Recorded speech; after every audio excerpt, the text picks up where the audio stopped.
Hi, did you know that Albert Einstein said that play is the highest form of research and that the UN affirmed play as a basic human right for children?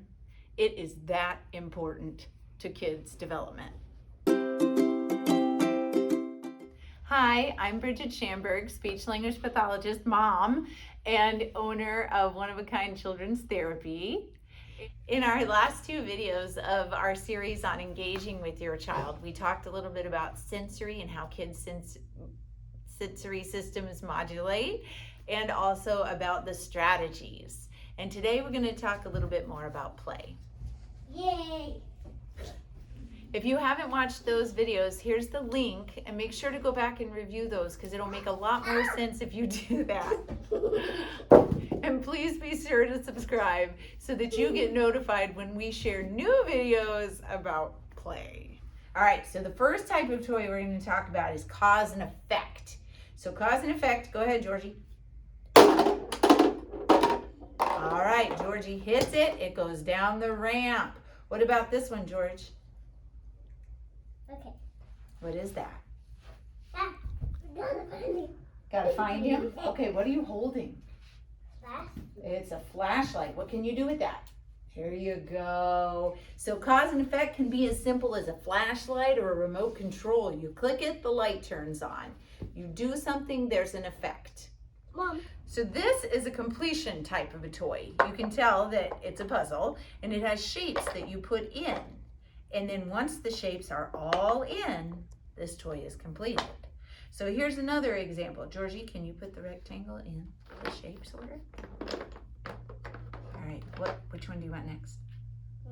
Circle. You want the circle. There you go. And last one is, remember what that's called? That's a square. Square. Okay, then you got constructive toys. These are my favorite toys. You can throw them, you can play with them, but you can also build with them. George, you gonna build us something? Okay, so here we go. We're constructing. You'll often see constructive toys go along with the stage of play, which is called parallel play, which you'll see when kids play next to each other. They're often constructing things and then destructing things. You want to knock it down? No. I want to knock it down over there. Okay, well, right now it's right here, so I don't know how easy. It's a bullet. Okay, ready, set? And? Whoa!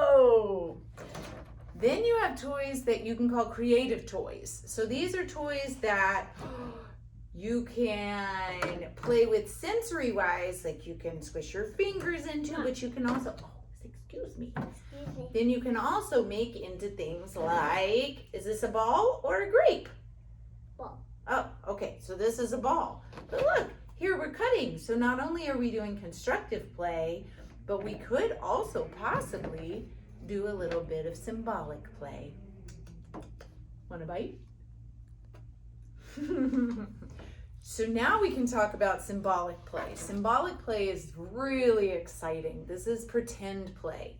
So you can see that he's still playing with his creative play over here, right? And constructing and destructing.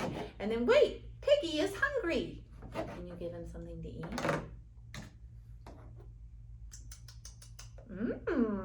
And now we are using something to symbolize something else. So this is called pretend play. All right, so we're still cooking over here, aren't we? But you know what? Our Piggy likes when things are nice and hot. So can we bake some cookies for Piggy? But I'm choking. Oh, Sharky wants to eat some cookies, but these have to cook. Where is our oven? Let's put them in the oven. Okay. Okay, so we're gonna put them in the oven. Oh, Yeah. good, thank you. No, we have all of them. Oh, all of them? Okay, oh no. I smell smoke. Right there. Oh no, something's burning. Who's gonna help us put out the fire? Come on. And now we're role playing.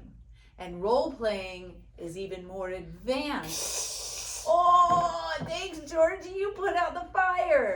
than early pretend play. Okay. And then there are games with rules. Now, No, if wait. any of you are like me and remember thinking that when you were 20, 25 years old, that Candyland was the easiest game in the world, you're wrong. Candyland is so hard. Games with rules are so hard. Kids have to be able to sit down. They have to pay attention, right, Georgie? Mhm. They have to be able to take turns. So there are all these things that have to come together before they can actually sit down and play a game with rules. So right now, George is demonstrating to us how to just play a game with rules without the rules. Are you having fun? Yeah, are you matching all the pictures? So you can absolutely play games like this however you want. You can match pictures, you can trade chips back and forth. This one's called Zingo. Or you can actually play the way it's meant to be. But don't be too hard on yourself if you're trying to sit down with your kiddo and Hey, Mama, where does he this is one not playing games with rules. Typically, we say that games with rules come after pretend play because that gives a child a chance to actually understand how to think symbolically and play symbolically before they're asked to sit down and do something like this. Okay, so we're gonna let Georgie stay over there. He's pretty busy with Zingo right now. And we're gonna talk about stages of play. So honestly, there are quite a few different stages of play, but I'm going to try to kind of put it together in my own experience of what I've seen kids do as they go through. The very first stage of play you're going to see is exploratory. That's when the kids, I mean, you can see it from the moment they're born, really. They're looking around, right? They're taking in the world through their senses, like we've talked about. In exploratory play, you're going to see things like when we played earlier with the ball tower. You're going to see kids take the ball and lick it, try to eat it. Hey, that's not food, right? Yeah, it's a not ball. It's not food, it's a ball. We had one kid who would line up the toys on the side of the table and then sweep them off with his arm.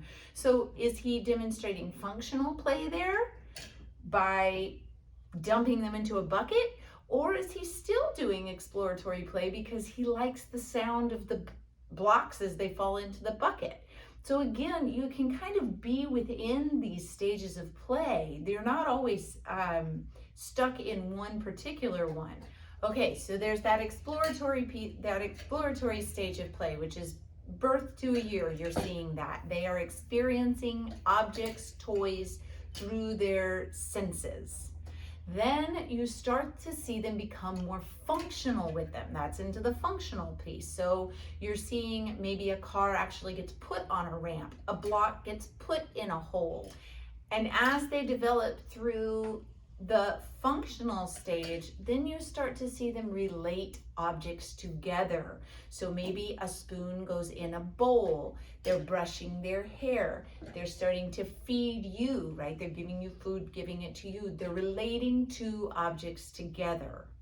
Then you see constructive play. That's what we saw earlier with Georgie when he was stacking the blocks, right? Constructive play is also any kind of real building play, and you'll start to see that stage of play often goes with parallel social play.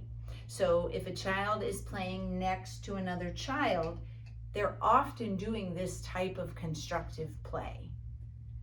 Then you start heading into the really awesome symbolic play. And that's when kids really get it, that a banana can be used as a phone, or a bowl can be used as a hat. It's not just a bowl anymore, it's a hat. So that symbolism, that also goes along with language, and that is why we see when children's play increases, we see their language increase, and that is why play is so important. It brings together our cognitive pieces, our social pieces, our language, and it brings it all into this beautiful package. That's fun. So you might be asking, why do I really need to know about this? The reason why we talk about this is so that you can really understand where your child is in this progression of play. I had one family that had that cool Little People farmhouse, and the little girl never used it, so they gave it away. And then when we were talking, she realized, oh my goodness, she just didn't even know how to play with it. So if we know where our child is kind of in that play stage, then we can use the right toys to help bring up to the next stage. As we're finishing up, George is over here putting all of his toys away, which is very lovely. Thank you, George. I really hope that you have enjoyed this series on engaging with your child.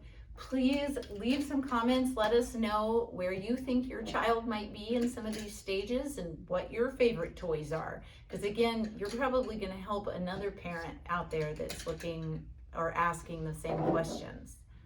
Thank you everyone for watching. Thank you, Georgie, for being my assistant. And we'll see you later. You want to wave? You want to wave?